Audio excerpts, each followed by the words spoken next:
एप्रिलपासून आई मळगंगा देवी यात्रा उत्साहात सुरू झाली। सकाळपासून मळगंगा देवीची पालखी गावातून भव्य मिरवणूक काढण्यात आली। गावातील भाविकांनी मोठ्या श्रद्धा आणि उत्साहाने या मिरवणुकीत सहभाग घेतला।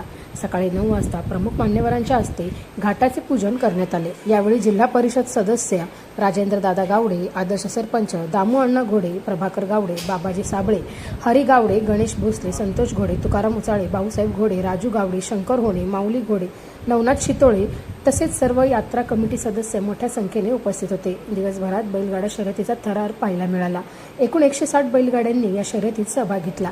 यामध्ये जाणता राजा युवा मंच टाकळी हाजी यांनी 11.15 मिली वेळ नोंदवत घाटाचा राजा मानकरी किताब पटकावला। तसेच अंतिम फेरीत आदर्श सरपंच दामू अण्णा घोडे व विशाल खटाटे यांनी 10.97 मिली वेळ नोंदवत प्रथम क्रमांक पटकावला। पुणे जिल्हा प्रतिनिधी अशोक पाचुतकर।